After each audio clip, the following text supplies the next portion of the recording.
आणि लोकसभेच्या निवडणुकीसाठी भाजपनं आपल्या उमेदवारांची पहिली यादी जाहीर केली आहे आणि आता उत्सुकता आहे ती दुसऱ्या यादीची। दुसरी यादी आज येण्याची दाट शक्यता व्यक्त होते आहे।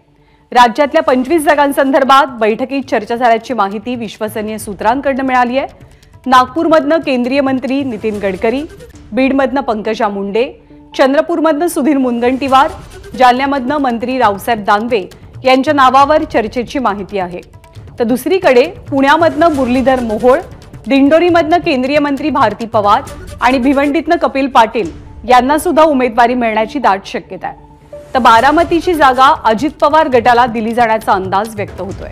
आपले प्रतिनिधी सुशांत सावंत आपल्याला अधिक माहिती देतात। सुशांत, राज्यातल्या एकंदरीत किती जागांवर चर्चा झाली आणि कोणती जागा कोणत्या उमेदवारासाठी निश्चित झाल्याचं कळतंय? ज्ञानदा, जर आपण बघितलं असेल तर काल रात्री भाजपच्या केंद्रीय निवडणूक समितीची बैठक झाली। या बैठकीला राज्याचे उपमुख्यमंत्री देवेंद्र फडणवीस, प्रदेशाध्यक्ष चंद्रशेखर बावनकुळे असतील, त्यासोबत भाजपचे इतर नेते जे आहेत ते उपस्थित होते।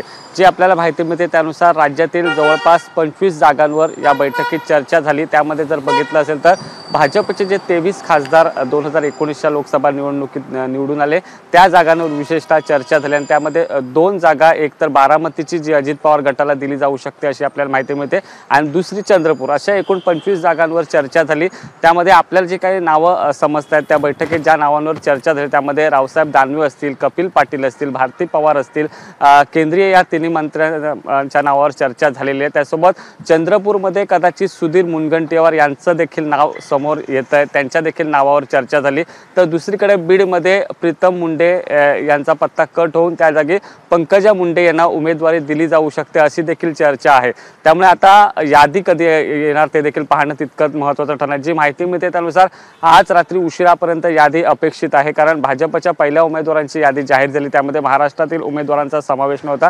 आता दुसऱ्या यादीत महाराष्ट्रातील उमेदवार घोषित केले जात आहेत का ते देखील पाहणं तितकंच महत्त्वाचं ठरणार। त्यामुळे आता दुसऱ्या यादीकडे सगळ्यांचं लक्ष लागलं। आपण जर बघितलं असेल तर या बैठकीत विशेषतः जे 23 खासदार आहेत, भाजपचे 23 खासदार आहेत, त्यांची कामगिरी कशी आहे, काही खासदार बदलले जाऊ शकतात असं आपण मागेच म्हटलं होतं, त्यावर देखील चर्चा झाली। आता भाजप नेमकं कोणतं धक्कातंत्र वापरते, भाजपची महत्त्वपूर्ण बैठक जी आहे ती काल झाली आहे। आता यादी बाहेर येताना कोणतं धक्कातंत्र आपल्याला पाहायला मिळतं ते देखील बघावं लागेल। ज्ञानदा, धन्यवाद सुशांत या सगळ्या माहितीबद्दल।